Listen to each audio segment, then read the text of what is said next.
Good evening. Good evening. My name is Reggie DeRoche, president of Rice University. Everybody here, including the students, just know me as Reggie, and it's an honor to welcome you to this really exciting event, which is entitled Science and the American Presidency, hosted by the Baker Institute Science and Technology Policy Program.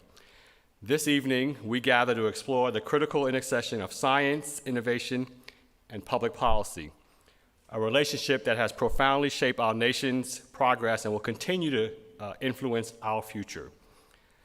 I could not think of a more opportune time or a more qualified panel to have this important discussion. We are honored to have with us a truly esteemed panel of experts, each bringing deep knowledge and a unique perspective on this important subject. Their expertise spans policy and ethics, research and science, and the evolving relationship between science and society. We look forward to their insights on how past administrations have navigated scientific challenges and opportunities, and what lessons can guide us moving forward. Before the panel discussion begins, I want to acknowledge the exhibit just inside Baker Hall that displays the history of presidential science advisors and the vital role of the White House Office of Science and Technology Policy. The items in the exhibit are part of a new White House Scientists Archive at Rice that documents the intersection of science and policy across 35 years of American presidents and their science advisors. This archive came together after years of hard work from Baker scholar Kenny Evans, Kirsten Matthews, director of the Baker Science and Technology Policy Program, and Jordan Traylor, the project's archivist. This project would not have happened without the support of Neal Lane, senior fellow at the Baker Institute, and one of tonight's distinguished panelists. I want to once again thank Alondra Nelson and Kelvin Droegemeier for sharing their time and incredible knowledge with us this evening. I thoroughly enjoyed the opportunity to spend time with them earlier today, and I can assure you, you're all in for a special treat. I'd also like to take a moment to express our sincere gratitude to our generous donors. Your support makes conversations like this possible, allowing the Baker Institute to continue its mission of fostering informed dialogue on critical policy issues. Finally, it's my pleasure to introduce our leader of the Baker Institute and your moderator for this evening, Ambassador David Satterfield. Oh, wait, there you go. David Satterfield. Come on up, David.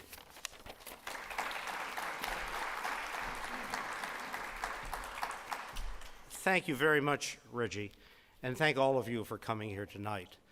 It's events like this that the Baker Institute exists for. It's the support of you, your friends, your colleagues, who make the work that we do possible. It's a privilege for me to be here tonight, and I'm very honored to serve as the moderator of this panel organized by our Baker Institute Science and Technology Policy Program. Now, the Institute is very, very pleased to support the program's White House Scientists Initiative and the Archive Program. I hope you all, as Reggie said, if you haven't had, take the opportunity to view the exhibit in the foyer and to my left here in the Dorey Commons. Tonight's discussion, to state the obvious, but I'll restate it anyway, could not be more urgent. Science itself, the scientific method, facts and data, often a century or more established, are facing enormous challenges, from declining public trust mercilessly fed by social media and by those in a position to influence public opinion. Science and scientists, the trust is declining, to proposed cuts to federal research funding agencies, whether through cuts in indirect charges or the grants themselves. Now, these challenges aren't new, particularly skepticism, doubt regarding science and facts in general, but they've intensified over the course of the last several months, the last several weeks and days. There's a great deal of uncertainty about where the nation is going, where science and fundamental research are going. There's a new political reality, But the discussion, I hope, this evening will be able to focus not just on these issues of challenge, but also on opportunities, and above all, on the role played by the science advisor, the role played by those who provide counsel and advice within and to the White House. So I look forward to hearing your perspectives on these issues. Now, before I introduce our speakers, I also would like to take a moment to thank the sponsors who made tonight's program possible. Rice University's Fondren Library, the Weiss School of Natural Sciences, the Science and Technology Studies Program, and the Creative Ventures Fund. I'd like to thank the Kavli Foundation for their generous grant for this event. And I'd also like to recognize Benjamin and Winifred Cheng and Dr. Virginia Clark for their support of the Science and Technology Policy Program here at the Institute. And Dr. Clark, where are you? Thank you for being here tonight. I'd like to thank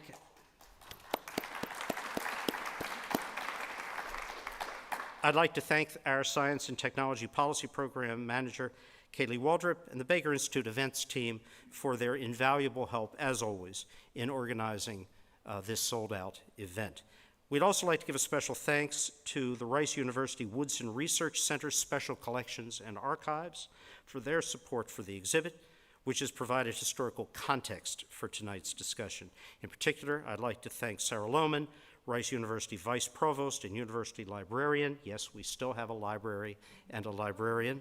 And Amanda Foke, Director of the Woodson Research Center, which houses the White House Scientists Archive. Now it's my pleasure to introduce our esteemed panelists, three distinguished leaders who have shaped national science and technology policy at the highest levels. Dr. Alondra Nelson is the Harold F. Linder Professor at the Institute for Advanced Study, where she leads the Science, Technology, and Social Values Lab. Dr. Nelson served as Principal Deputy Director for Science and Society at the Office of Science, Technology, Policy from 2021 to 2023, including as acting OSTP, and we'll talk about what OSTP is, how it functions, what it does during this discussion, including as acting director in 2022. She led the development of the White House blueprint for an AI Bill of Rights. That is, I assume, to provide algorithms and electrons rights similar to those of we defective carbon-based entities. A distinguished scholar at the intersection of science, technology, and society, Dr. Nelson has been recognized globally for her contributions, including being named to Nature's list of 10 people who shaped science and the Time 100 list of the most influential people in artificial intelligence. Welcome, Alondra. Dr. Kelvin Droegemeier is a professor of atmospheric science and special advisor to the Chancellor for Science and Policy at the University of Illinois at Champaign-Urbana. He previously served as the director of the White House Office of Science and Technology Policy from 2019 to 2021, and as acting director of the National Science Foundation. Prior to his service at OSTP, he also served 2 terms on the National Science Board, including 4 years as vice chair. He's a meteorologist who, prior to his government service, enjoyed a long and distinguished career at the University of Oklahoma. Dr. Neal Lane is a senior fellow in science and technology policy here at the Baker Institute. He's Malcolm Gillis University Professor Emeritus and Professor of Physics and Astronomy Emeritus at Rice University.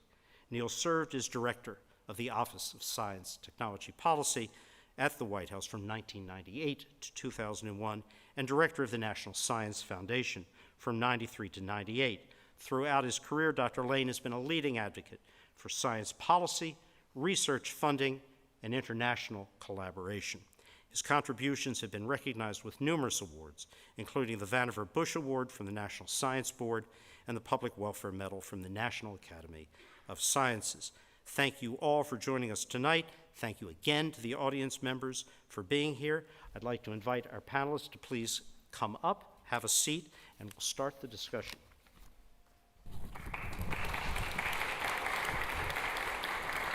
Thank you, Mr. Ambassador.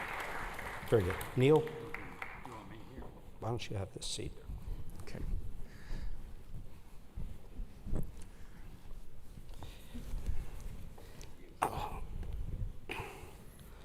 Alondra, all of you up here tonight began your careers in academia before transitioning into policy.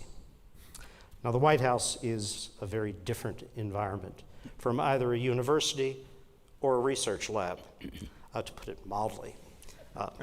I'd like each of you to share your own thoughts on the biggest challenges you faced, if they were challenges, in acclimating yourself to work at the White House in that kind of institutional advisory role, vice the lives you had probably so happily led before.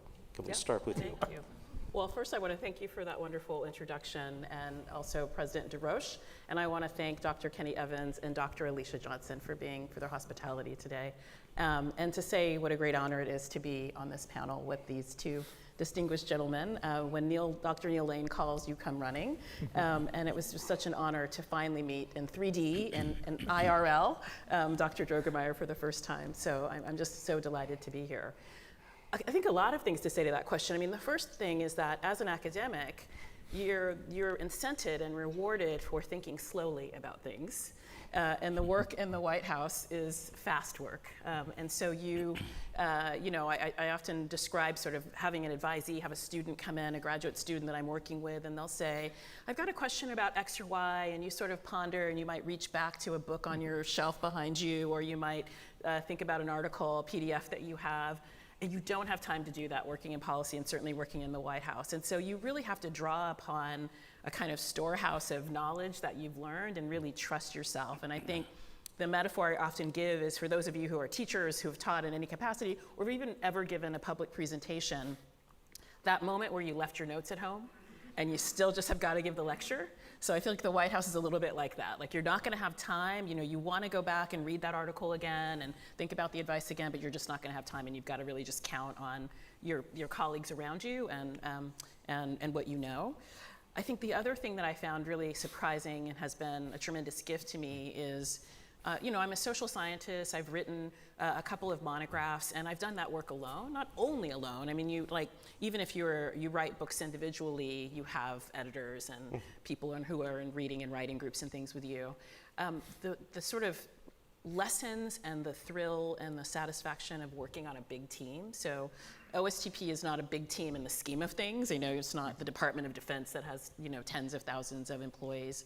I think at our high water mark, and when I was at OSTP, we were at about 150 people, which is a small agency, but good size for the White House. And people were from all over. They were from all over the country. Because OSTP's hiring authorities, you kind of are getting people from all over. So I had colleagues who were veterans. I had colleagues who were in active service in the military, colleagues who had come from industry, colleagues who'd come from academia. And so I was learning in this work for the very first time to work with people from totally different social networks from my own. So I think if we're being honest about academia, even if you work in a different field, I am likely 1 degree of separation from you. It's like, oh, I know somebody who went to that institution, and did you share an advisor? We have these kind of very actually close-knit, and sort of to be in a context in which you couldn't rely on those easy kind of social networks, and having to learn to work together and to be really mission aligned as the thing that really united how we did our work together was a tremendous gift and lesson to me. And one of the things I took back from my work, I now for the first time in my academic work have a lab, I have multi-sector collaborators, and that has really stayed with me. Great. Kelvin? Yeah, thank you so much. It's great to be here, Dr. DeRoche, and all the folks who've been so gracious. We've had a wonderful day, and this is such a fabulous place. Rice University has such a storied history. I've had the pleasure of interacting with Ken Kennedy when he was here. He and I kind of were in the first cohort of NSF Science Technology Centers back in 1989, and I really began to understand and appreciate the tremendous resources and the value and the great capabilities of Rice University at that time, and I've had the pleasure of staying connected with it. So it's really a deep honor for me personally to be here, and with my good friend and former, I guess you're a former Oklahoman. You're still an Oklahoman. You're an Okie at heart, I think, right? Yeah, North Texas. Well, You have to say that because you're in Texas now. I get that. You know, Is there a difference? Yeah, well, on one Saturday in October, there is a pretty big difference, I think. But, being in academia, you kind of have this focus on the work you're doing, on the research you're doing, on the students you're working with, which is absolutely appropriate. I had the good fortune of being the vice president for research at OU for about 10 years, and I got to really have a chance to learn about many other disciplines and that sort of thing. But when you go to the White House, you're really working on behalf not of your own self or the institution you're at, but on behalf of the nation. And it's really an extraordinary a challenge, but also exhilarating. You wake up every day, you go to the White House, and you're like, what in the world am I doing here? Somebody's going to find out that I don't belong here. They're going to yank me away and say, gosh, what's this kid from Oklahoma doing at the White House? But it really, the thing that is quite extraordinary is that you do get to work on so many things. I think a lot of folks don't realize that OSTP at any given time has about 80 or 90 different work streams going. And so, you have to really come up to speed on that, not to be the world's expert, of course, but when you're providing science advice to the president, you have to really understand enough to explain to cabinet officials, to other individuals, what these things mean in a sense that relates to the work they're trying to do. You don't get into the details of, get a chalkboard session and talk about equations or whatever, but you really have to understand that. Now, you have the benefit, as Dr. Nelson said, of all these fabulous people coming to the White House and working with you, and if they're not there, they're in the community, you know where to reach them, and when the White House calls, people pick up the phone, so it's a wonderful opportunity for you to learn, but you're this translator, translating things.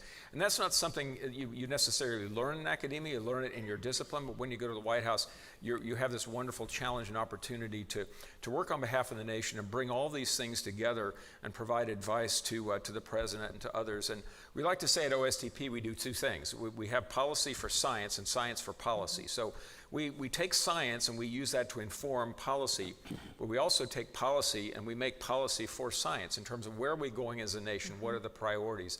And that's very, very different than academia. You're lucky in a faculty meeting or the faculty senate if you can get agreement on anything. And here now you're trying to develop science for 26 agencies that fund research and development. You're developing national policies and international policies and standards for things like artificial intelligence. So OSTP has this very broad remit in the sense it works on a lot of different things, but it also gets involved with unilaterals and the G7 and G20 and things like that, where you're negotiating activities in things like STEM education and workforce development and research security. And a lot of times folks, they wouldn't necessarily know that, but when you get to OSTP, you realize that. And so you get to learn all these wonderful things and leverage the academic experience that you've had and bring that all to the table. So it's really an amazing experience, but the biggest blessing of my own life and a great honor to serve the nation in that capacity. Now, you can't say anything bad about Oklahoma, okay? Not that I would want to. I am a kid from Oklahoma. You are. People ask. I want to thank you both for coming here as well, join the ambassador in saying so.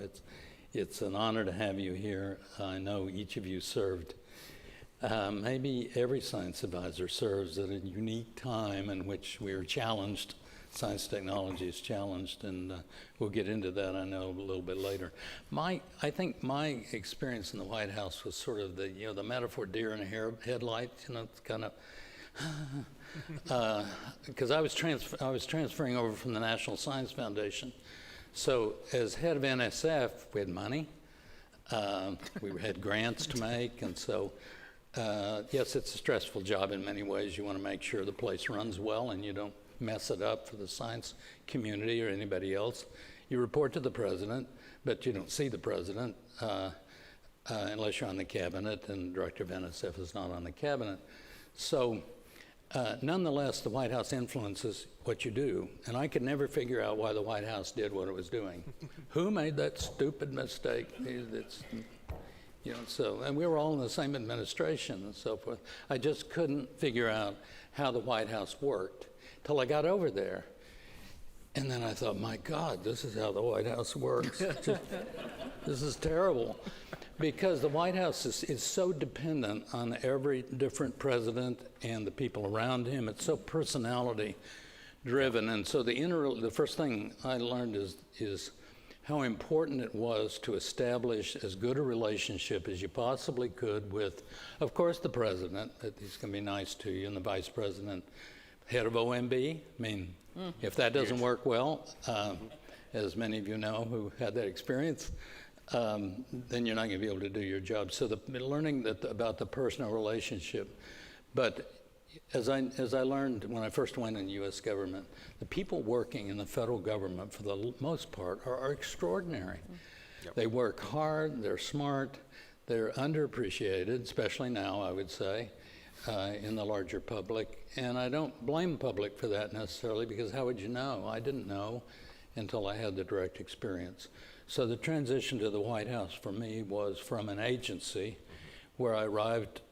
Yes, I felt privileged to go to the White House, we all do, but suddenly you don't have an agency with a lot of money. You don't have any money. No money. Right. You have maybe, in my days, 60 people working with you. They're all terrific.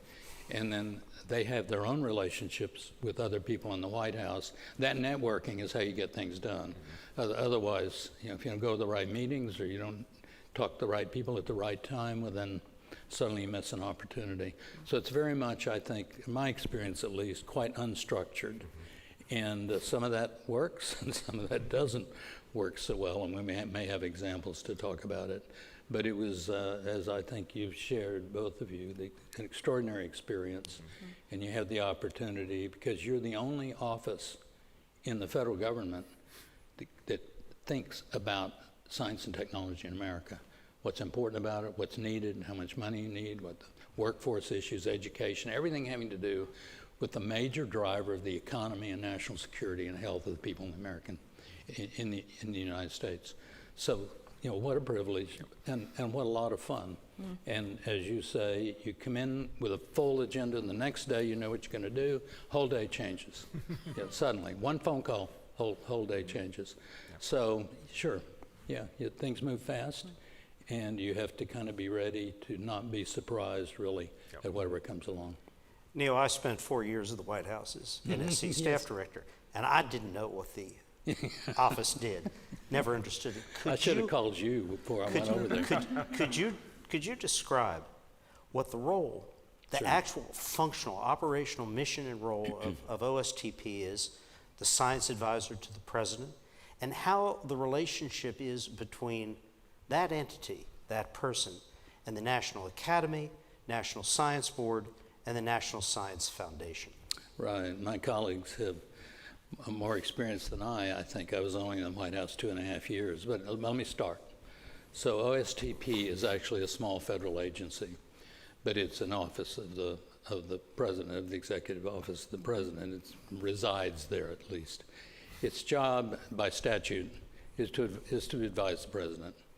And so the director of the Office of Science and Technology Policy, who must be confirmed by the Senate, is however the titles go, the president's science advisor. So his or her job is to make sure that the president knows what the scientific basis is for any policy decision that's being made, and make sure the president knows developments in science and technology that he otherwise might not know about that you think are very important to the country. The Office of Science Technology Policy must have experts who in pretty much all fields of science, even though you can't cover everything. The rest of their job is to coordinate activities across agency lines, all across government, issues like climate change, nanotechnology, BRAIN initiative, and AI, the things that my colleagues will talk more about, has that job. It works with the Congress. And of course, the director, being Senate confirmed, has to go testify whenever called upon. So he must work with the Congress, he works with all the agencies.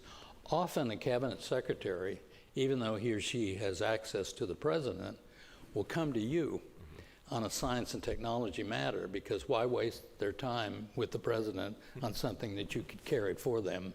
So you can establish a relationship at all levels in government to help move along important agenda items that you agree with. Or if you don't, you'll still share with the president the pros and cons of those activities. The director also speaks for the president on matters of science and technology, so you have to speak carefully because since you're speaking for the president, a mistake can have enormous repercussions, and we might even hear stories about that if you're interested.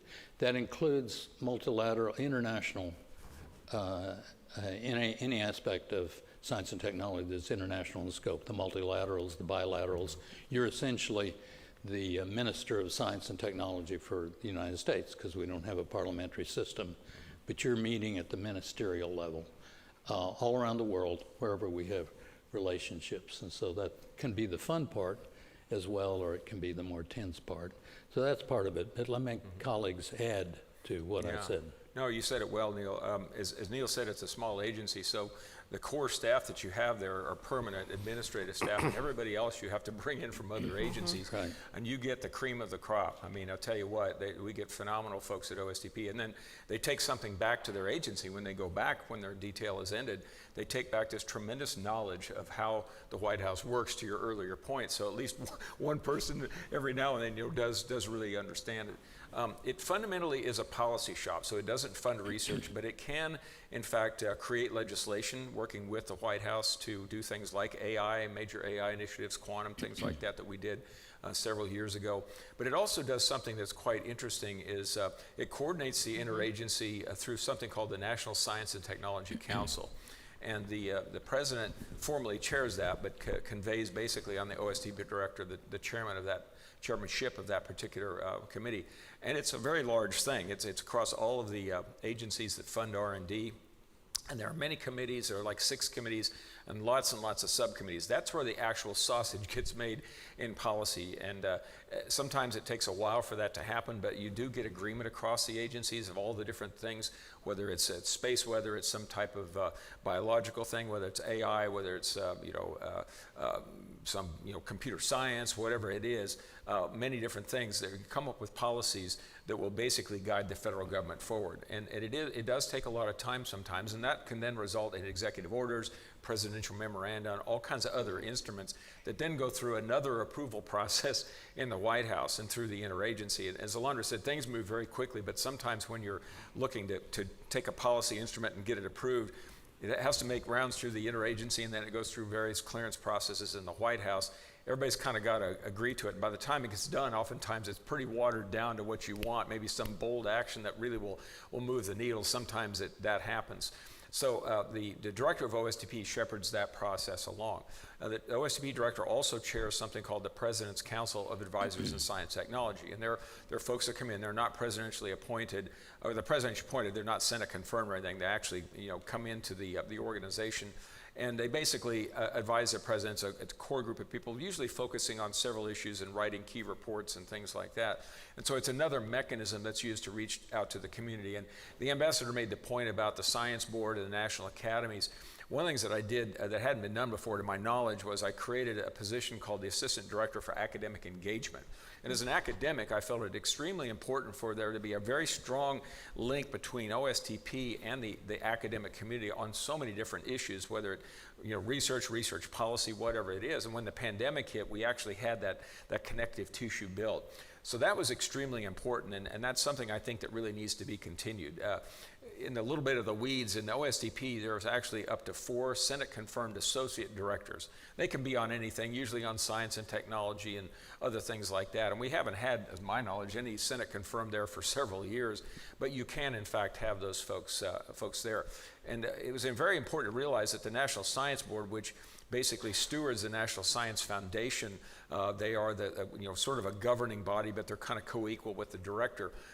They run an agency. They have an $8.5 billion agency, whereas the President's Council of Advisors in Science and Technology, PCAST, they have no money at all. They just basically write reports. So I brought the two together for the first time to have them meet, because they each do something separate, but when you bring them together, they intersect in amazing ways to where they could do things that each other could not do. And so I think opportunities like that a particular OSTP director sees and says, hey, why are we not doing this? They have the ability to do things like that. So you do have some freedom and flexibility in how you sort of run OSTP and the sorts of things you have it work on.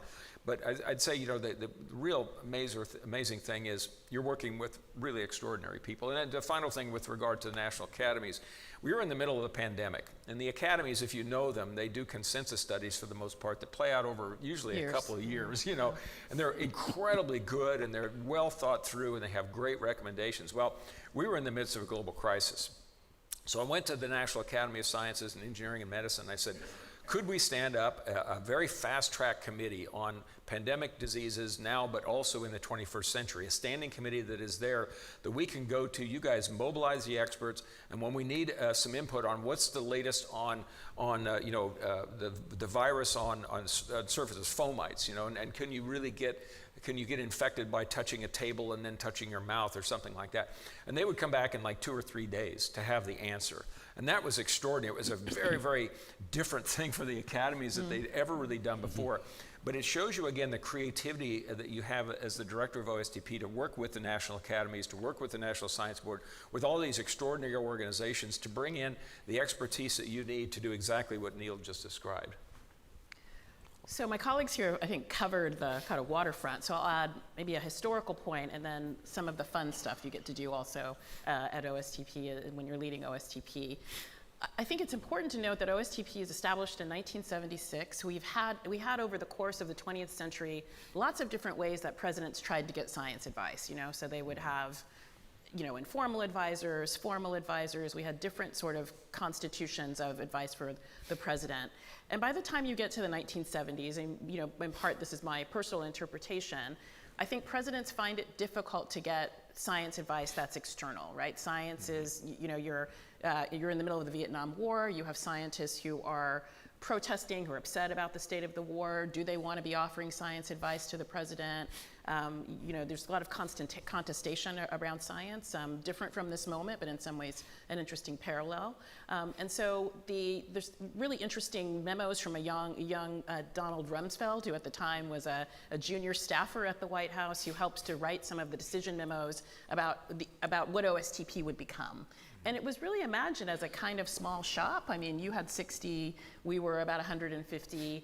And the evolution of the office is quite interesting because it was supposed to be, I think, a few advisors, national security, agriculture, a few kind of key areas.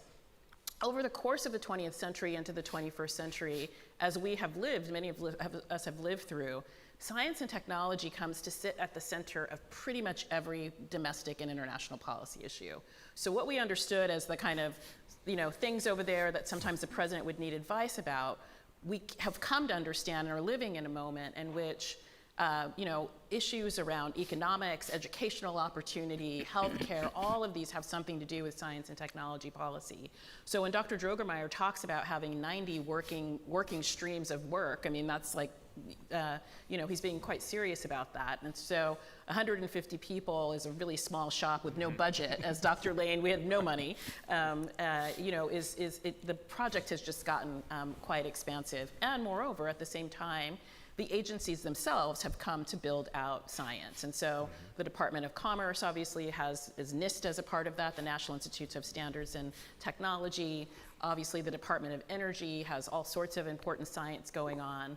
And so the coordination that Dr. Droegemeier talked about has become a quite large-scale activity. So I think I want you to get a sense that you're coordinating national laboratories, Department of Energy supercomputers, things that are happening at NASA, things that are happening at HHS, and the OSTP that I worked on had a Health and Life Sciences Directorate.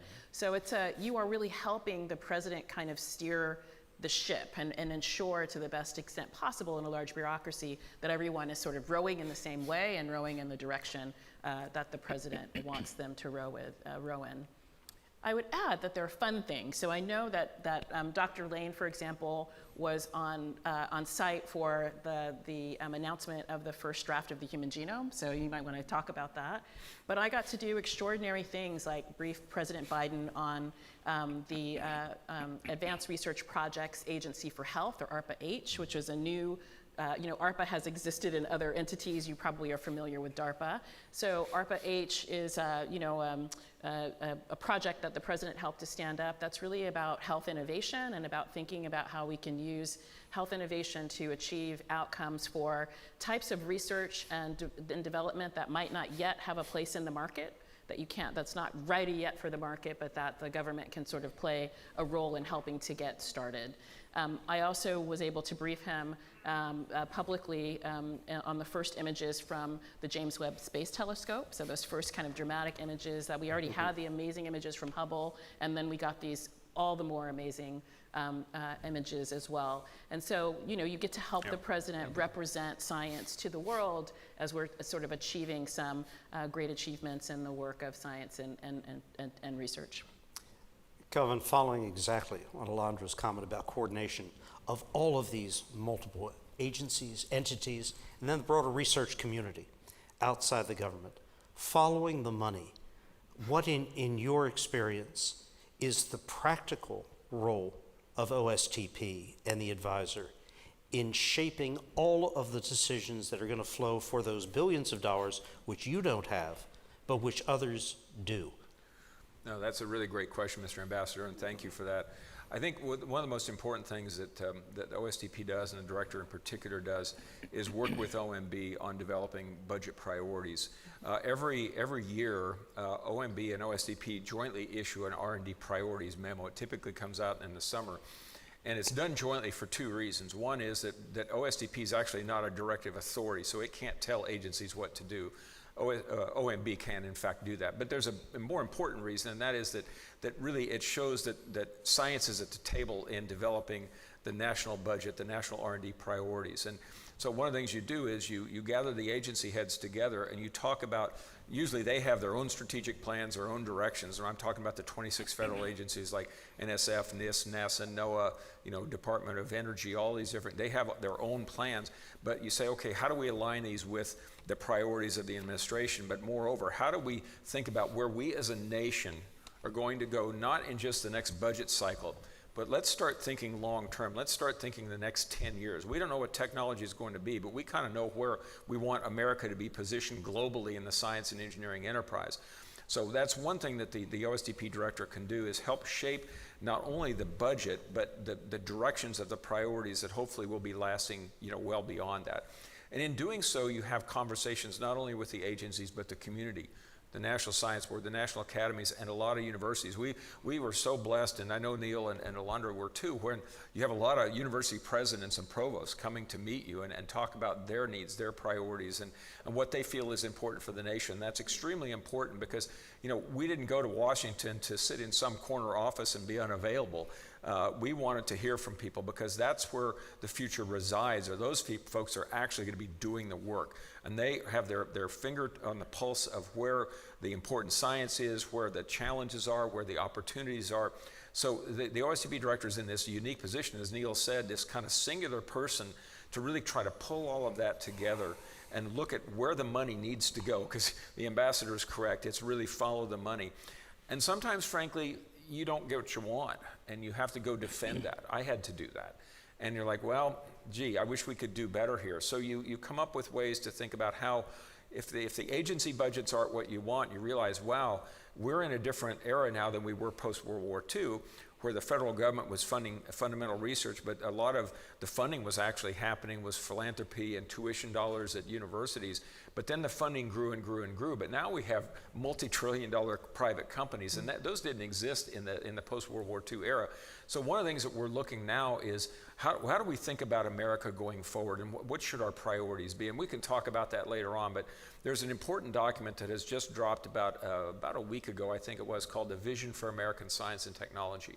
And it was put together by a group of people very informally, but was funded by private philanthropy, involving the National Science Foundation, the National Science Board, of which Alondra is a current member, AAAS, let's see who else. It was Research America and a couple other groups. And so it was basically supported by Simons Foundation, supported by the as Simons well, Foundation, and Kavli, and so it had a lot of great support. It was a very fast track effort to say, we've got to figure out where we want to go. And we have challenges that come and go in election cycles, but where do we want to go as a nation? And it's kind of like the stock market, or you see these ups and downs. You see the temperature of Houston go like this, but overall we want to see what the arc of the curve looks like, and that's something that we can talk about later on. But it doesn't speak specifically to budgets, but it does speak to what the priorities need to be, and then you take that and translate it into the budgets.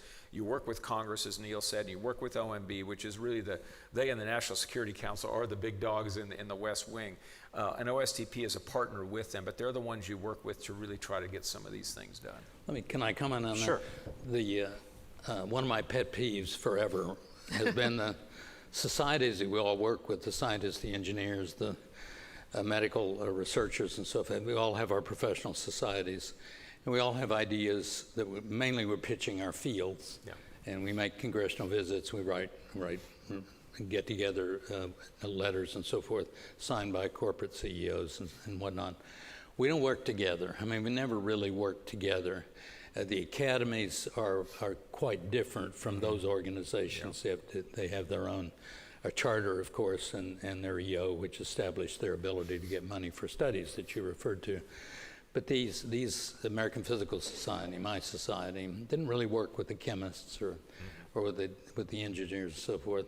And therefore, a common message, which I'm sure we could all agree on why is science and technology important to America, and what are the major issues that we should all care about and talk about and try to move forward on. We ought to be able to do that. Well, they haven't been able to do it. Our hope is that this vision statement that you're talking about will be a foundation document that will be forward-looking, kind of picking up on what was said earlier in the introduction, David, that these are troubled times.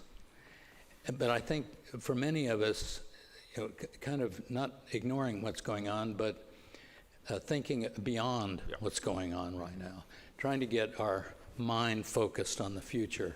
There are lots of political upheavals. We've had them here in the United States. We've cut by big cuts in budgets in past years during some who've lived as long as I have. I've seen all these things.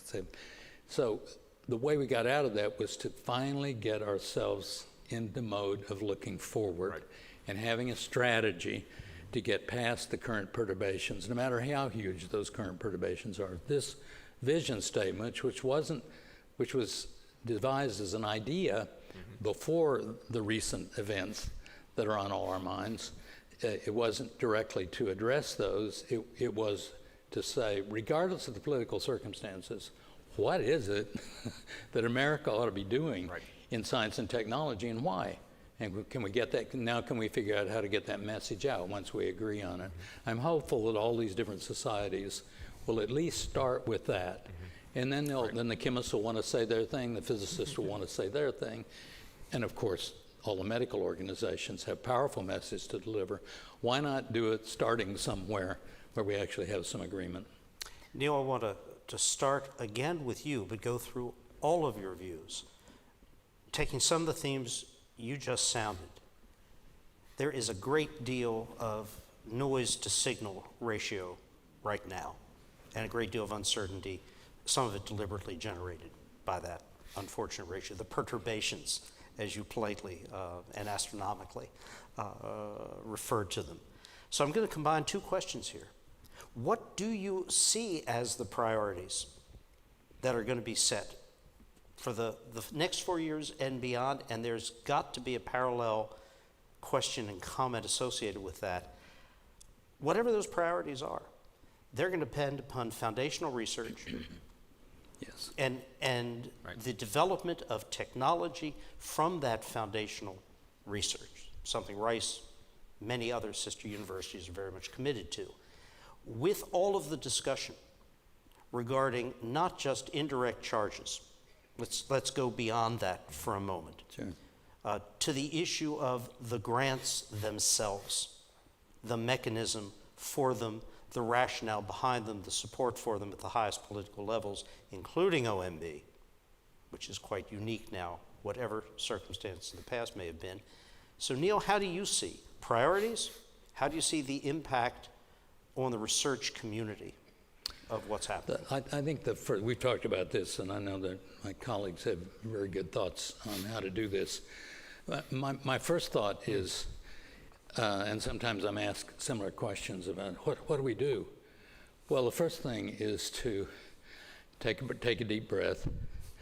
A lot of these issues that are on our minds that keep us up at night, that we read about, see on TV, science is not going to handle those. I mean, we need to focus our attention on really precisely the question you asked, is that yes, there are other things going on in society in America and around the world that we're interested in, and we would like to see handled differently perhaps, or in a certain way. But the only way we're going to actually ensure the future of science and technology is a major priority in America is to do just what you said, is think forward and see if there's something we can do under extremely difficult circumstances that we've had before in America. I would argue not quite like this one, but okay. And so what might those priorities be? Well, there's going to be a huge focus on technology, of course, and AI and quantum. Quantum is cool. I mean, I studied quantum, right? I taught quantum. I never thought quantum was going to be cool, but really is. So there's some technologies that, as you point out, Ambassador, that there's still really important fundamental research to be done, including AI. Industry is doing all the AI, right? 'Cause it's expensive and they need the facilities. But there are always more fundamental questions that industry is not going to invest a lot of energy in. Maybe some energy, but that's not where they're going to put their money. They're thinking of, yes, 2-year, some 1-year time horizons, some 2 or 3, and some maybe 5. We heard yesterday from Dario Gil. I think he talked about IBM doing something, even in fundamental research that doesn't have an obvious time horizon associated with it. Most companies don't work that way. Right. So I would say in terms of priorities, look for the opportunities. Do everything we can to protect those fields that we know are under fire. In a way, they always have been. Social sciences, critically important that we make progress. It's the hardest set of science that you can imagine. I mean, some people say I didn't like physics, it was too hard. Well, I would say physics is a piece of cake on the research side relative to some of these major questions in sociology and anthropology. But Dr. Nelson here is an expert in this, and she can correct me if I'm wrong. Those are always under attack. I spent a good deal of my time as NSF director trying to explain to congressmen primarily, I will say, why we're spending money on the social sciences. And one of the senators really couldn't understand it. I won't name this senator, but called this stuff gobbledygook. How come you're spending all this money on gobbledygook? And I said, well, what kind of gobbledygook are you talking about, Senator? Even though I knew. And this senator had taken a sociology course, one course. That's his whole curriculum, made up their mind. So we got to protect as best we can the fields. I've just picked one, important one, the fields that are under attack, and that'll kind of have to be done below the radar. There's no way to frontally attack things that are going to be politically used by people we might not agree with.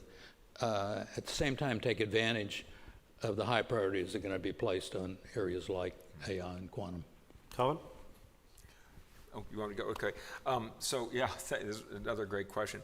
A couple of things come to mind. I think we can talk about specific areas, but I think one thing is the renewal of the partnership between the government and the academic research enterprise, which has really, I think, now kind of gone. I think the understanding of what happened after World War II, after the Manhattan Project and the winning of the war against the Axis powers and so on, the fact that war was won because the government and the universities locked arms and they worked together to basically solve the challenges.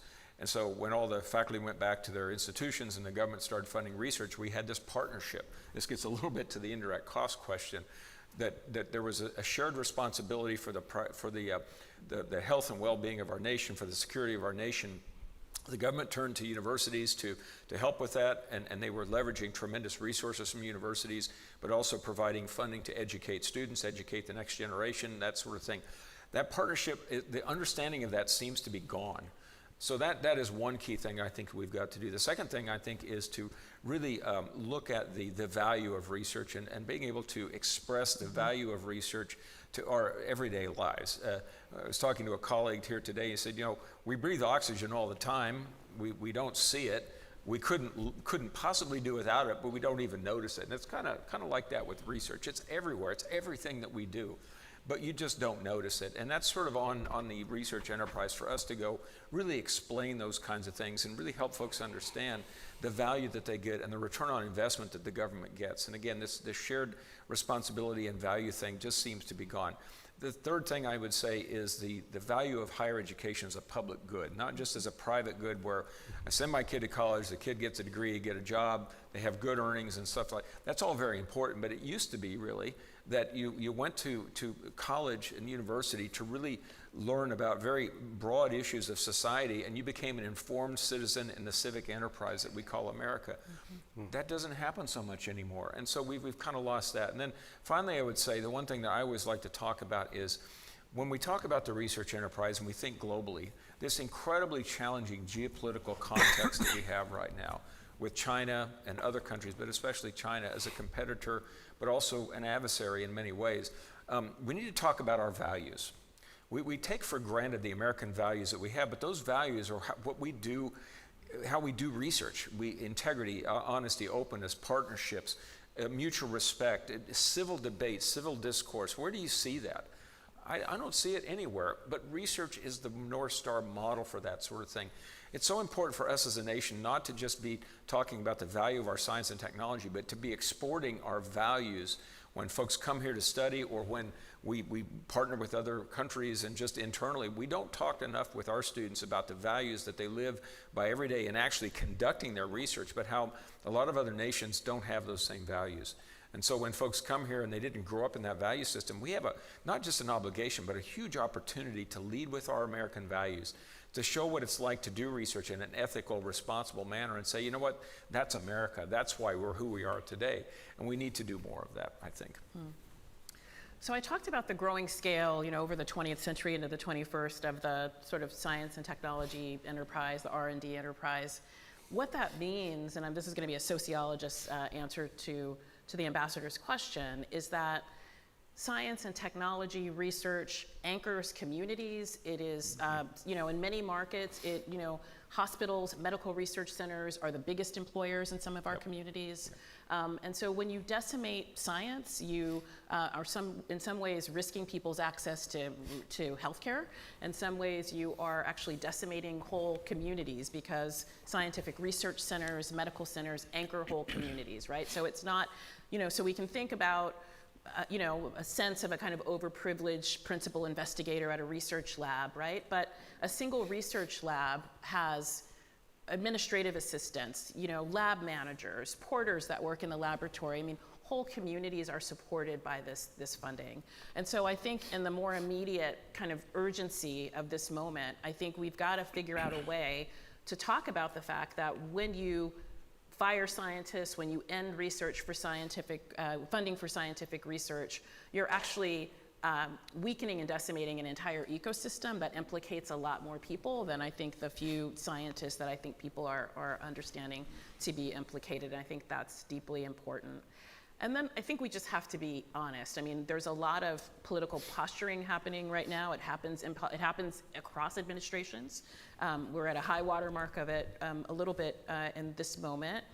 But the truth of it is that how we drive our economy, how we drive more economic opportunity has everything to do with science and technology. And so, we can cut off our nose to spite our face, but the implications of what that means for a lot of our aspirations for economic growth, for national security, for more democratic and fair and just societies are being eroded in the process. And that's just a truism. And so I think we've got to be honest about that. I think, I don't know, I think we're all trying to figure out what to do about it. But we are, all of the products that we have, the sort of markets that we have, the technology that some of us love and some of us hate, come out of this fundamental system created in the 20th century, certainly open for revision, for reimagining, not trying to suggest that that's the perfect system. But it's the system that gets, us students that go on to become entrepreneurs, that go on to start companies and the like. One of the examples I love to use is from the book of an economist named Mariana Mazzucato called The Entrepreneurial State, which some of you might know, that talks about the way that the federal government, and the United States federal government in particular, has really been the seedbed of so much innovation, but it goes unacknowledged because we're not good at telling the story. And I think because we've not been good at telling that story, we are living in a moment, certainly right now, in which people are not understanding and fully appreciating the benefits that government offers in all of the ways to their life. So one example that she offers us, and there's a wonderful chart in her book, is how we got the iPhone. And it's a whole sort of chart about all of the various ways in which the federal government research has led us to a place, including down to Sergey Brin, one of the founders of Google, having an NSF grant as a graduate student, including DARPA research that gave us some of the semiconductors and all of the other pieces that go into the actual material building of things like an iPhone, and lots of other things besides, right? So you can think about a generation or more of research, you can think about billions of dollars of investment that led to the smartphones that many of us have in our pockets and purses this evening. And that has been the work of thousands, if not hundreds of thousands of people. It benefits us greatly, and we really need to, in this moment in particular, figure out how to tell all the other stories that are like that. Not just about the iPhone, but about radiology, but about the fact that we have clean water and clean air, the fact that we have food that we can buy at the store and trust that we can eat, and the like. Alondra, I'm going to start. I've got 2 more rounds of questions for you, then we'll turn to the audience for yours. But I want to take right off of the themes you just stated. Let's go beyond specific scientific development, research funding, encouragement of innovation, technology, the benefits to society. Let's go to a different question. Okay. The fundamental belief in science. That is, there is a discernible, demonstrable, or subject to theories, which can over time be tested to see if they're true or not, but there is an objective truth there for certain fundamental understandings of how the universe, our world, works. Not the sociological part of it, but the other. Not the physical part of it all the time as well. Not the physical part of it, quantum, all the time, playing with dice, etc. Yes. But how do you perform, all of you, your civic scientist, a term that Neal uses, which we like very much, your citizen scientist role in addressing this absolutely fundamental challenge that there are objective, discernible facts that are not subject to social media challenge because I thought something different? I would say that they are, because we live in a world where they are subject to challenge. And so the question is then, what do we do about it? So, one way to think about your question, Ambassador Satterfield, is to think about the difference between the scientific method, right, which is you have a hypothesis, you test it, you have evidence, you have an openness, you share it with colleagues, you refute it, or you or not. But science, technology, technological applications, these are institutions, and so I think that we have to be. We are now being confronted with a world in which I think we could have, that is the outcome of things I think that we should have done better, in part in science policy. So for example, if you think about, I know Dario Gil was here yesterday and he probably talked about Vannevar Bush's Science, the Endless Frontier, 75th anniversary this year, very foundational document, and the way we think about the US science and research ecosystem, the relationship between academia and industry and government and that research endeavor. That very important book doesn't really mention the public, right? So we imagined and built a scientific endeavor for the 20th century that didn't really have a meaningful role for the public voice. And so we should only be then a little bit surprised that by the time you get to a crisis like the pandemic, like the COVID-19 pandemic, that you have a public that is eager to understand, that is eager to participate, that wants to try to understand these archive papers, that is not quite, in many instances, getting the way that science works because they were not brought into the scientific enterprise, and understanding that these preprint papers are not peer reviewed, and that we go as long as we can with one paper or a couple of findings until we find out that we're not true, and then we correct and we go down another line of inquiry. And so with the pandemic, we did all of that in public. I will say my role at OSTP, for the first time, it was always the science directorate. I was hired to lead a science and society directorate, in part because I think there was an appreciation that business as usual for science policy just was not going to work, and that we had for the first time, I think, although both of you should correct me, in the Obama OSTP, people who were science communicators, whose job it was to take the work that we were doing and to sort of have it be more intentional and sort of communicating to the public about what we do and about why we do it. So we've got to get ahead of this challenge, because I think one diagnosis of what the moment that we're living in is that I think we're not getting we're getting a limited public outcry with regards to people who are AI scientists, people who are scientists at CDC, HHS getting pink slipped or being furloughed, is because I think people don't quite understand the importance of that expertise, and moreover are perhaps resentful of it in some instances, because these are communities understood to have excluded people, to not have included them in the making of this knowledge, to not include people in sort of decisions that are made in science and technology policy. So I think that there's lots to say about the disruption that we're living in the science ecosystem, but some of that is that we need an understanding of science that is certainly that there are true facts in the world, and that there are things that can be known and should be known by the scientific method, but there are a whole universe of other things around this that are going to take policy and people talking to each other and other kinds of social endeavors. Kelvin. Yeah, no, that's a great point. Science, if you look at the history of science, really rarely provides immutable answers on anything. We're always learning, we're always discovering, we're always moving forward. That's actually what I think Albert Einstein maybe said at one point, and we're standing on the shoulders of giants, Sir Isaac Newton.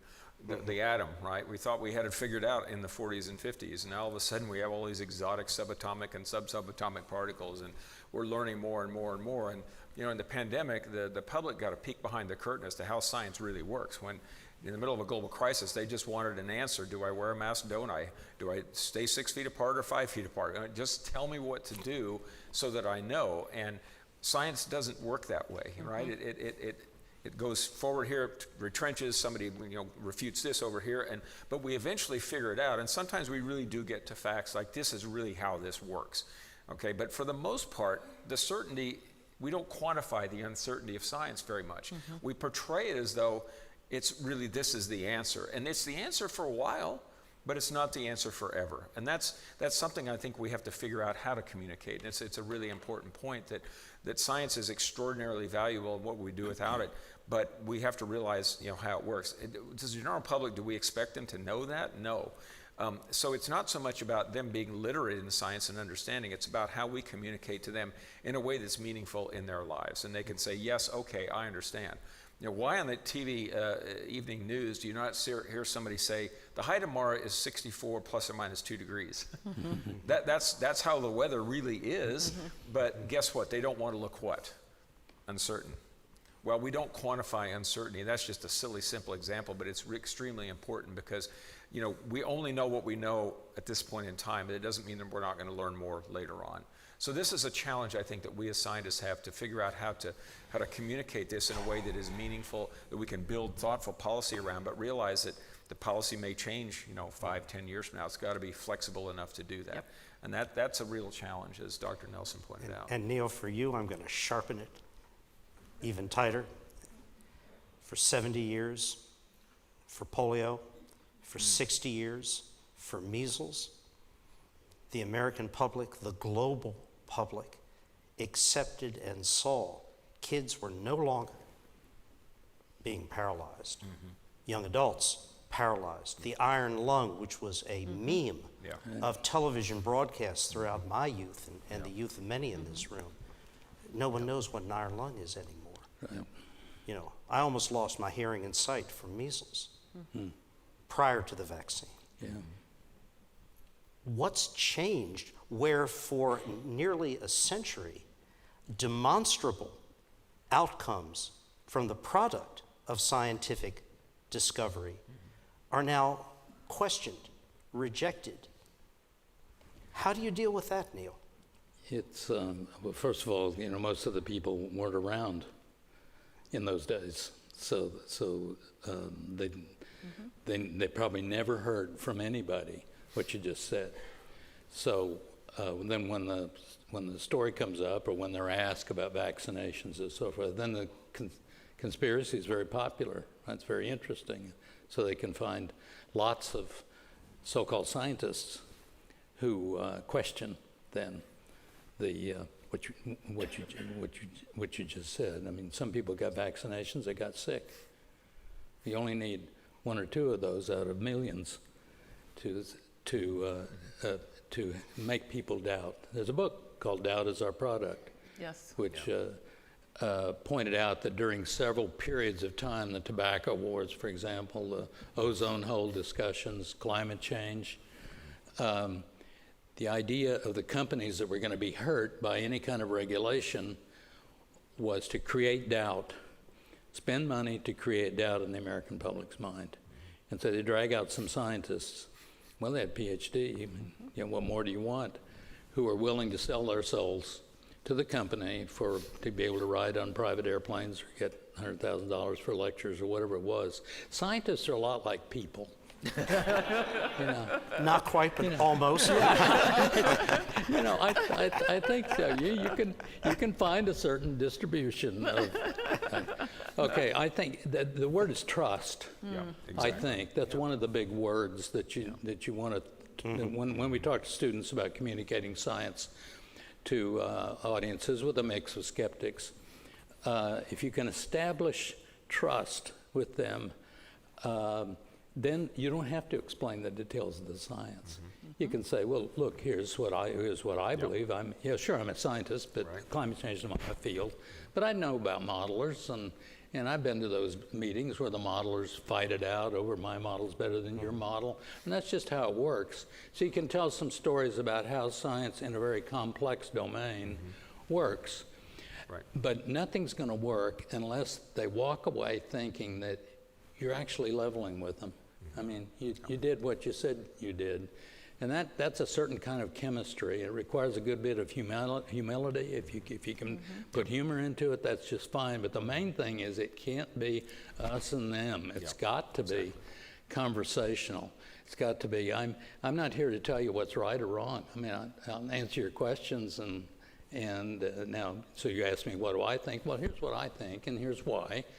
But what do you think? I mean, we seldom ask people what they thought or what they care about.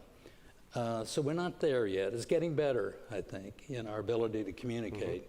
But it is getting better. Sometimes you can use a simple example, like the acceleration due to gravity. If somebody's really interested in digging into the weeds, well, you drop a penny, you drop a hammer, and not on anybody, but and they accelerate at the same rate. Well, that's weird. One's heavier than the other. What's that all about? And then you can talk a little bit about mass from two sort of dimensions of science in a way, on gravitation as it appears in the gravitation law, and it appears in laws of inertia, F = ma. And so if somebody wants to talk about that, you can say, look, I'm not telling you this is absolutely forever a fact, and if you ask more complicated questions about gravity, curved space and so forth. Well, okay, we don't know everything we need to know. We've not unified gravitation theory with quantum mechanics yet. A lot of bright people working on it. Hasn't happened yet. But Einstein's general theory done pretty well so far. So, Can I run something Sure. real quick? Neal makes a really important point about the conversation, and that's really critical. Social media doesn't allow you to have a conversation. It's very much a monologue, and I think there's a lot of challenge that we have. There's misinformation out there. There's information being placed intentionally by other countries to mislead people and so on. It's rampant, but that dialogue that you have where you can actually build a relationship and build the trust, How do you do that in social media? I think this is a real challenge and a real problem as to why we're kind of going off the rails, Ambassador, to your point. You do. I mean, it is happening, right? I mean, I think that people who are younger than us experience social media as dialogic, like experience, watching a video with an influencer, responding in the comments, getting a response back, either in the comments or through another video, very much as a conversation. And there's data that suggests, this is Pew Research Center and other data, that people aren't watching the news, like people are getting their news from social media. Right. And so I think we've got to think about the reality of that, and also that the trust piece is often, and we saw some of this like in the public health literature, we know that African Americans, for example, who were mistrustful of mainstream medicine were likely to be more receptive to public health information at barbershops and beauty supply, churches and beauty shops that were in their communities. And I think we also are seeing in some of the data that vaccine skeptical moms in Marin County, California, are more likely to be compelled and have their minds changed by another mom in Marin County, California, who maybe used to be a vaccine skeptic. And so part of the challenge that we're facing is a kind of public critique of expertise. And so it really puts pressure, I think, on how we do science policy, because science and technology policy has always been about expertise. How do you get the smartest men in the room to the president around this question?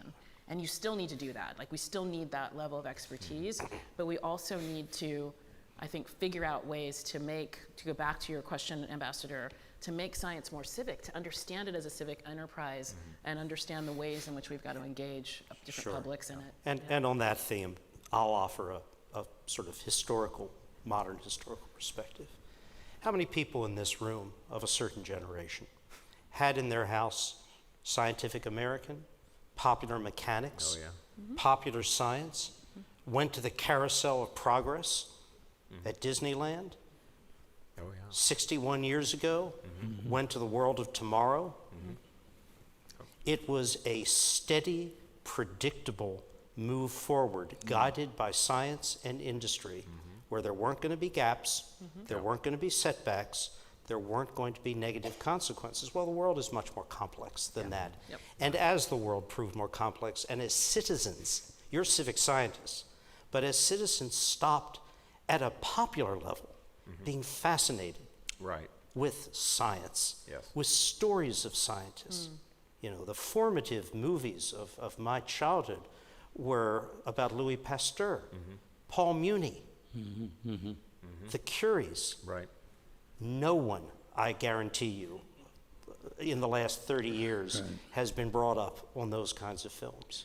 And so there's a sociological change here, which makes your work far more challenging than it was 60, 50, maybe even 40, but by then the doubt was setting in. But still important. In fact, it astonishes me how much the American people really do trust scientists.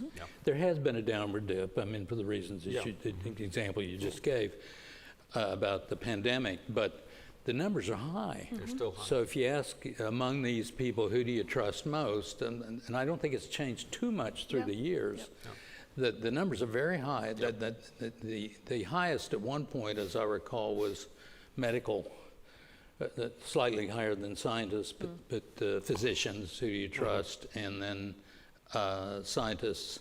And if you ask about media, down at the bottom. Congress.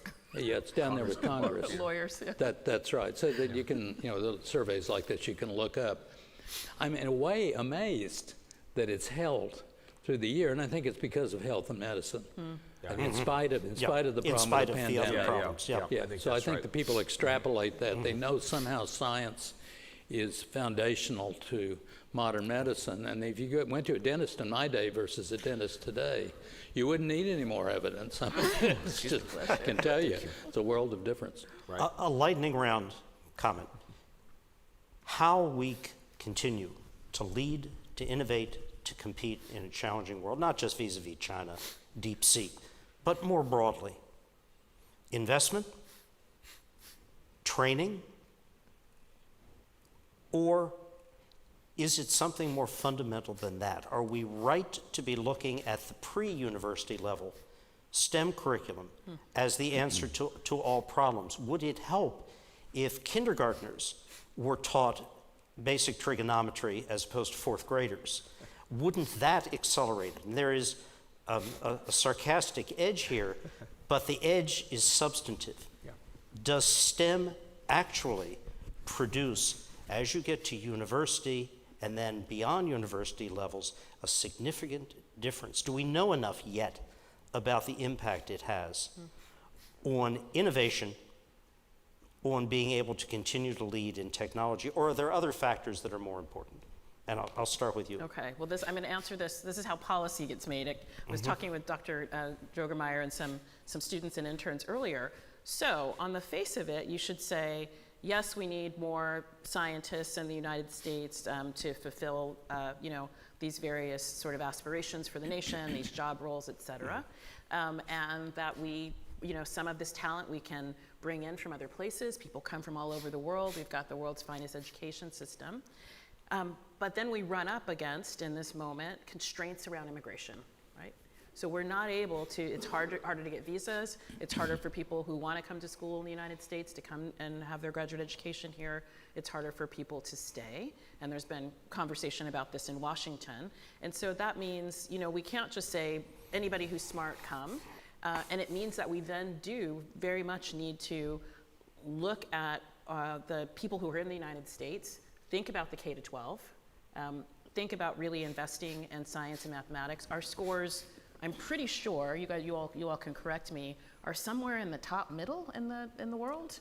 We're like not, so, well, we've got a long way to go, and that's about K-12 education. I think it's also, we have things that work. We've got things like, Freeman Hrabowski at the University of Maryland, Baltimore County sort of created an extraordinary program that helped bridge young people to careers in science and medicine. But we don't do that at scale. So we've got lots of community-based programs, K-12 programs, summer bridge programs. And I think as part of a national strategy, a national vision, if we are really going to have to invest in domestic talent to get the science and technology, outcomes that we want, and also to have more representative, more diverse, more, I think, interesting, dynamic science and technology.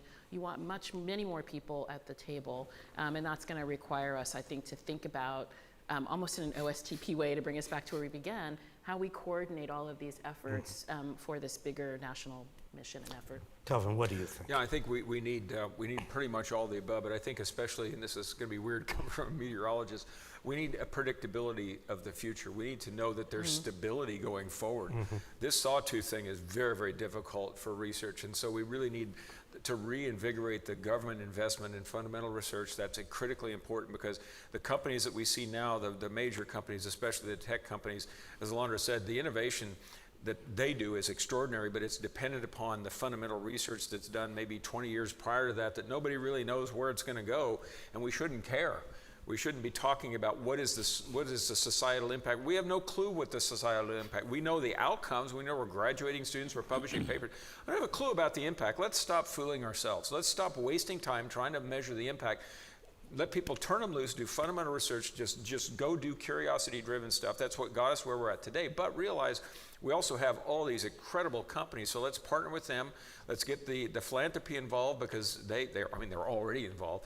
But we have this tremendous multi-sector ecosystem, and it's running on one cylinder of 8. And we can do better than that, frankly. So I think we need this, but we need to be intentional. We need to take the long-term look, but we need to realize that we can't keep eating our seed corn. We have to have the fundamental research that's there. We have to work to seamlessly transition research outcomes into products and services for society. This valley of death thing, we've got to get past that. We've got to get past, you're either in academia or you're in the private sector. No, we can do better. We can have people, we don't want all the companies hiring our best professors that are teaching the next generation. Let's figure out ways to where they can have one foot in both. Let them make some serious money in academia. Too bad. Let's go turn the engine loose on America and really do the things that we were created to do in this country. And we're tying our own hands unnecessarily. And we've got to get past that. We've got, and I think, you know, in the current challenges we face, there's also opportunity. If we're facing budget cuts and things like that, so okay, that's a forcing function. Let's cause that to make us think really creatively and do things that we couldn't otherwise do. I'm not saying it's a good thing, but I'm saying it's an opportunity. So I think there's really, I think all of the above, but I think we've got to think of it in a way far different than we have been. It's not incrementalism, it's time for a fresh new look. And Kelvin, how are we doing on STEM? What's your appraisal? That's a really great question. I was sitting here thinking about that. I can tell you that people, and the U.S. Census Bureau has done these studies that show that if you have a STEM degree, say in engineering, you can basically work in financial fields, you can work in economics, all this kind of stuff, you can work in the service industry. If you have only, say, a non-STEM degree, it far greater places limits on your ability to work in engineering-related fields.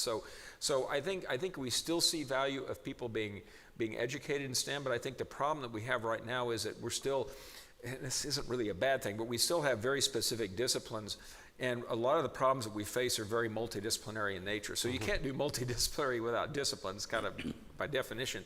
But I think we have to do a much better job of helping people understand how to work with others in areas far different than their own. My own case, why do people keep dying in tornadoes? We've got extraordinary, sophisticated systems, models, radar stuff. They keep dying because we're not dealing with the people part of the problem, the sociological, the psychological communication problem.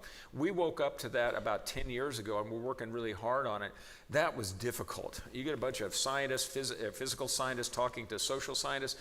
We just, it was crazy. But finally, after we cleaned up the blood on the floor, we realized this is great fun. And by the way, we're actually going to save people's lives, you know. It was difficult, but it's how we, I think, have to go. So I do think having STEM degrees is important. But Ambassador, I don't have an answer to your question. I think it's a very important question. Is this working? You know, I do think you see, like, okay, kids in 4th grade, that's where they start to form their interest for where they want to go and stuff like that. And if you don't capture them there, you're going to lose them.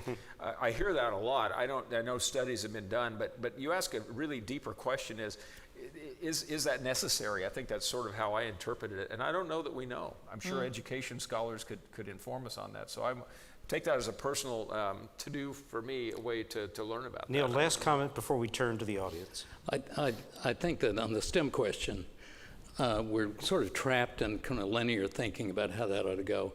So a lot of our kids can't read. You know, famous example, graduating from high school, right? Not being able to read. So if they can't read, we really need to fix that. But I also think that a lot of kids have trouble with math. You know, big problem at 5th grade, big problem at 9th grade. I think you could have, I don't think you have to be a great scholar in mathematics to work in STEM. Yep. I mean, there are various ways to get degrees that have important components of STEM that let you know how science is done, what's important about what's critical, skill development and so forth. So this sort of linear trapping that gets built in, and then that gets mapped onto ethnicity and gender and by people to understand these things. The other thing I would say is the partner word's absolutely critical. I think multi-sector, Dario Gil talked about that yesterday, the importance of paying more attention to sectors interacting, multidisciplinary and so forth. So partnership is going to help, I think, create a better impression in the part of the public about institutions. So we've lost all that respect about institutions. Well, as these institutions work more closely together, that's going to spin off knowledge to the communities, who's going to reach a lot more people. And finally, I would say, maybe more important than any of it for America, is DEI. It's diversity, equity, and inclusion. I mean, diversity in the broadest sense, equity because it's America, it's a democracy, and inclusion in the same way. Right now, we can't start there in terms of what to do. We just got to keep in mind the future of America, science and technology. It's critically important not to forget those most fundamental challenges and priorities. Hear, hear. Thank you all.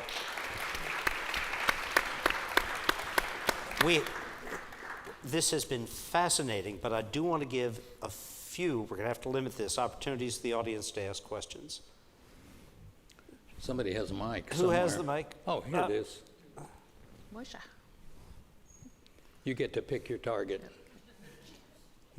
Moshe. Thank you for an amazing evening. You talk about the O, you talk about the S, and you talk about the P. You didn't talk about the T. Okay?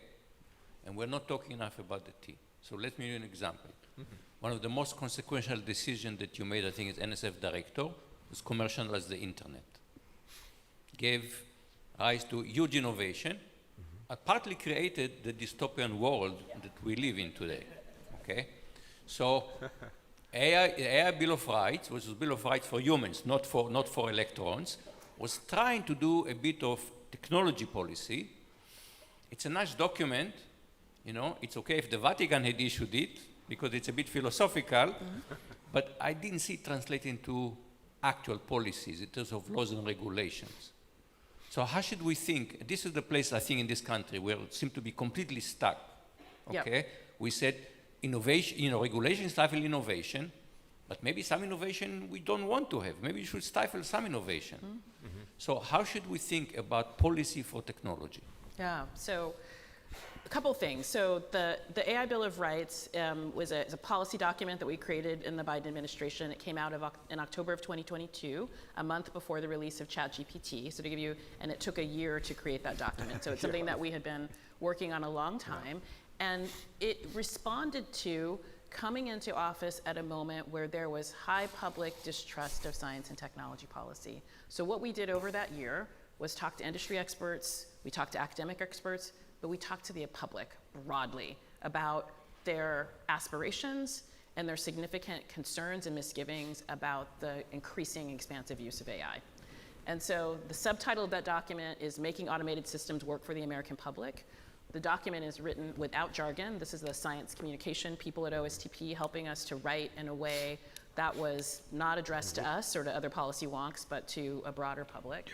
And Do you want water? so, you know, part of the, I think, Moshe, part of the challenge, of course, is that for policy is that we haven't really passed new technology policy probably since the Communications Decency Act in 1996. So, you know, I think none of us have, you know, none of us are naive about how soon we're going to get new technology policy in a big way. But I think we can, what the White House can do is to help the public have aspirations, help to frame up an idea. So this is a kind of white paper document that does that. The Obama administration did similar efforts around what we used to call big data. So what are the implications of big data for civil rights, for economic opportunity, et cetera. So in some ways we were following that model in some regard. And I will say this, so, you know, did the AI Bill of Rights become United States law? No, that wasn't exactly the intention, but it did become an important pillar of President Biden's AI executive order. So it begins with that executive order. If you read all 111 pages, the first few pages are about the sort of principles in which that executive order is situated.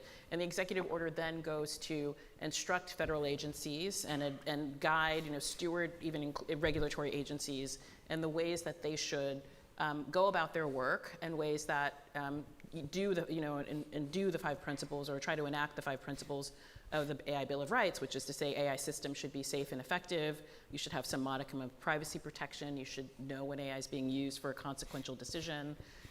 You should have some fallback if it's used for a consequential decision, you have a question, and there should be some protection from, you know, forms of bias within the use of algorithmic systems.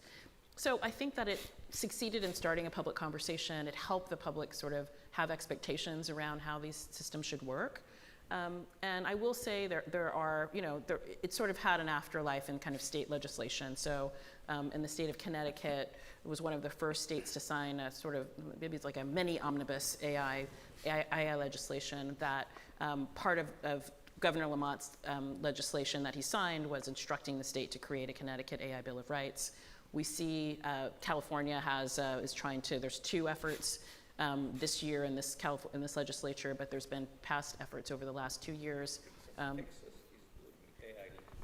Oh, is it? Yes, I know. Actually, I was here I was in Austin for the, what's the festival that they have there? Is it not the? South by Southwest. No, the other one, the nerdier one. No, what's South by? Not South by? It's not South by. It's not the tech one. It's the more literary, political one. Oh. My friends are going to kill me. Texas Tribune Festival. What is it? Texas Tribune Festival. Oh, Texas. Yeah. And I was on a panel with some Texas state legislators, so I know that's the case.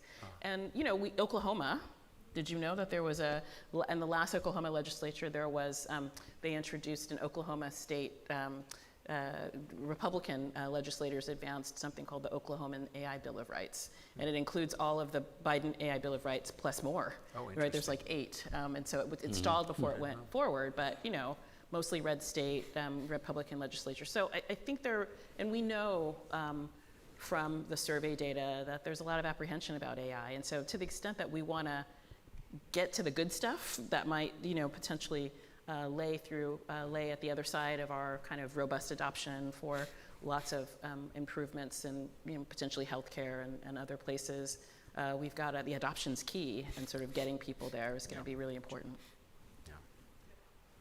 One more question. Thank you so much. I'm a professor of sociology, and I took a class here at Rice called Science at Risk out of the lab in society. And I love where the conversation went on collaboration between natural and social sciences. After you clean up the blood. And I just love to hear a couple of pieces of advice from you about what natural and social sciences do right now, how you can collaborate to serve society in this moment, in science. And Dr. Nelson, I love your book, Social Life of DNA, and just big shout out to you, really appreciate it. Love to hear what we can do right now. Thank you. Well, I think Dr. Droegemeier's right about the blood. I mean, it's hard. These collaborations are hard, and sometimes as we were talking with students earlier this afternoon, sometimes we use the same words for things that mean very different things. And so, you know, you've got to, I think, enter the conversation with a lot of humility. And, you know, sometimes you get lucky and you have a mission or a crisp problem that you're trying to solve. Often if the question or the hypothesis is more on the natural science side. And I think that it's easier for folks just to sort of align themselves in what they need to do to solve the mission. But for a lot more of our intractable, harder problems, you know, I think it's harder to get there. And it takes, I think, relationships. Sometimes we just have to like have a coffee or have a meal and just kind of figure that out. But I think one of my takeaways, as I said at the beginning from my time at the White House, is that that having a shared vision or a shared mission, whether it's this vast document or whatever, can help us to have grace with each other and to move a little bit faster and a little bit further in coordination. And that was really my OSTP takeaway. It's just like you come into a new administration, you don't know any of these people. They are not in your social networks for the most part. And you are asked to every day work for 330 million people to do the daunting task of like trying to do science policy for the nation. And you just have got to figure it out. And so I think, I think that kind of being willing to sort of have a little grace and put down our guards, because it is so important that we figure out some of these fundamental issues and questions. I mean, trust and polarization, these are huge, huge issues. And we really are going to need kind of all hands on deck research teams to really help us think through this. I just quickly respond. I think it's a very, very important question. Excuse me? Oh. There's still comments being made. Just a real quick thing. I think it's a great thing you ask. One of the things that I've found when I've been working with social scientists is I need to know enough about what social sciences is to go to a social scientist and say, I'm working on this problem. Here's how I think you could be helpful. I don't try to become them, but enough to entice them to say, okay, you did your homework, and you're coming to me for some help at the very beginning, not on some add-on at the end, but I've got a problem, and I want you at the very front end as I'm thinking about this to help me ideate on it. And the same thing is true in the reverse. So social scientist says, I'm working on this thing, climate change or whatever. I'd like to have your thoughts on this. And all of a sudden you realize that, you need each other. And so I think when I approach somebody in a different discipline, I try to know enough about what they're doing to get them really juiced about what I want to do, but I need them to do it. And then pretty soon, maybe a few days later, a few conversations later, they're telling me all of what I needed to hear, but I had no idea how to say it, and because I'm not the expert, you know. Now all of a sudden they're involved and they're excited and they're, this is great. So you really have to do some work to explain what you're doing in a context that they understand, but you know enough about what they're doing to put it back in a context that is valuable to you, and then they got to get something out of it too. So it's a mutual benefit kind of a thing, and that's kind of always worked for me. But you really have to respect each other to where it's like, you only matter because I need you. No, you matter because your scholarship is important, and I value that. And by the way, I do need you, you know. So anyway, I thank you for doing what you're doing. I think that's so important, and thank you. That we need more of that. Great. Last question. Gentleman standing. Yes, speaking of vision, I am a child of Apollo. I was 10 years old, an immigrant from Haiti, when Neil Armstrong took that giant leap for mankind to step on the moon. And that inspired me to become an electrical engineer and eventually work for a major defense contractor in Dallas on infrared systems. And then 10 years later, another president gave a nationwide speech calling for the scientists who gave us nuclear weapons to give us the means to render them impotent and obsolete, his famous Strategic Defense Initiative speech.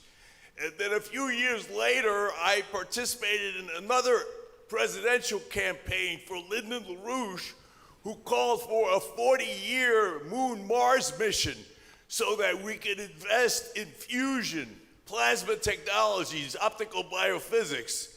And just last night, Donald Trump called for a golden dome and eventually American footsteps on Mars.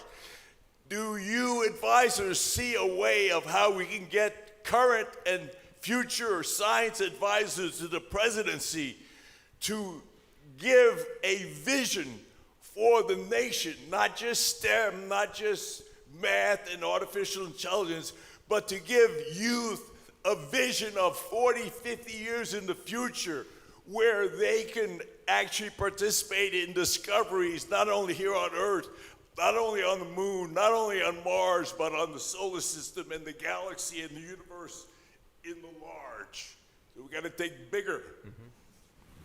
Anybody want to think that big?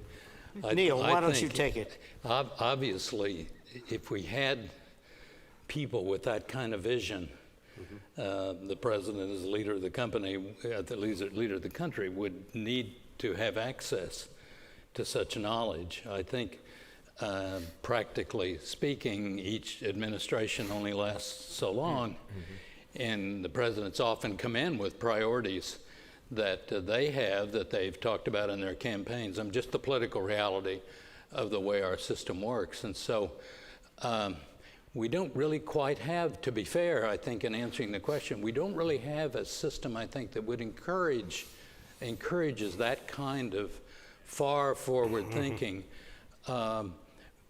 Perhaps that would be a good, perhaps that would happen in a different universe, but it's not, it's not the way our system works. Yeah. Yep. He was, of course, he was an extraordinary leader. Yeah. And he did have vision. And many other presidents have vision as well. His reason for doing that, of course, had to do with the Competition. worried about the Soviet Union and bombs and rockets, and we needed had nothing to do with the interest in exploring space. That's right. That's exactly right. I was going to say that. But I do not dismiss the question. No, I that's mean, I think very well put. the issue of having such long-range vision on the things that could be done hundreds of years out, and with science and technology, you can be scared of that, of course, but it is worth thinking about. Our system does not encourage, I guess, this kind of a discussion. And unfortunately, Yes, sure. despite all that has happened, Totally agree. and the extraordinary progress made over the past century plus in the various fields of science and technology, people, sociology, human interactions still shape, Indeed. for the good and for the bad, the way progress is made. That carousel of progress, that world of tomorrow, the trilon and perisphere of 38, 39, never quite got realized, although things they never imagined were. Right. And that's important to recall through all of this. Thank you all for a fascinating evening. Thank all of you for coming. Thank you.